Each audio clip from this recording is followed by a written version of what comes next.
Amusement பார்க்லாம் போயிருக்கீங்களா நண்பர்களே? எல்லாரும் ஜாலிக்காக தான் போவாங்க.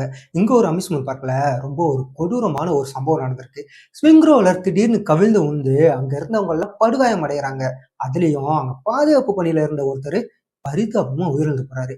ஆமாங்க. இந்தியாவுல தான் இந்த மாரி ஒரு சம்பவம் நடந்திருக்கு. அதுவும் ஹரியானா மாநிலத்துல. அந்த சம்பவம் தான் ஃபரிதாபாத் பக்கத்துல இருக்கிற சுராஜ்குண்ட் அப்படிங்கிற ஒரு பகுதியில தான் ஒரு பொழுதுபோக்கு நிகழ்ச்சி நடந்திருக்கு. அங்க தான் இந்த ஒரு சம்பவம் நடந்திருக்கு. ஸ்விங் ரோல்ல கிட்டத்தட்ட ஒரு 15 பேர் டிராவல் பண்ணி போயிட்டு இருந்திருக்கிறாங்க. அப்போ 2 சுத்திட்டு இருக்கும்போது திடீர்னு அதோட ஒரு பக்கம் கழண்டு மேலேருந்து கீழே விழுவுது. விழுந்த உடனே அங்க இருந்தவங்க எல்லாரையும் ஓடி பிடிச்சு போய் காப்பாத்துறாங்க. கிட்டத்தட்ட 15 பேர காயங்களோட மீட்கிறாங்க. ஆனா அங்க பாதுகாப்பு பணியில ஒரு இன்ஸ்பெக்டர் இருந்தாரு. அவரோட பேரு ஜெகதீஷ் பிரசாத். அவரு பரிதாபமா மருத்துவமனை கொண்டு போற வழியில இறந்து போறாரு. இது அங்க ஜாலியா என்ஜாய் பண்ணலான்னு வந்த இடத்துல மக்களுக்கு ரொம்ப ஒரு சோகத்தை கொண்டு போய் சேர்த்திருக்கு. இதுல என்ன ஒரு கொடுமைன்னா, அவரு அடுத்த மாசம் மார்ச் மாசம் தான் ரிட்டையர் ஆகுறதா இருந்துச்சு.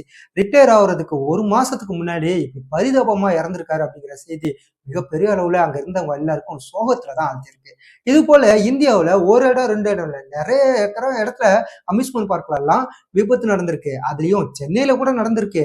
போன வருஷம் 2025ல சென்னையில கூட இந்த மாதிரி ஒரு சம்பவம் நடந்திருக்கு. அதிர்ஷ்டவசமா அங்க யாருக்கும் உயிரிழப்பு எதுவும் ஏற்படல. ஆனா இதே போல பல இடங்கள்ல இந்த மாதிரி பார்க்ல எல்லாம் சம்பவம் எல்லாம் நடந்திருக்கு. விபத்துகள் ஏற்பட்டு பல பேர் உயிரிழந்திருக்கிறாங்க.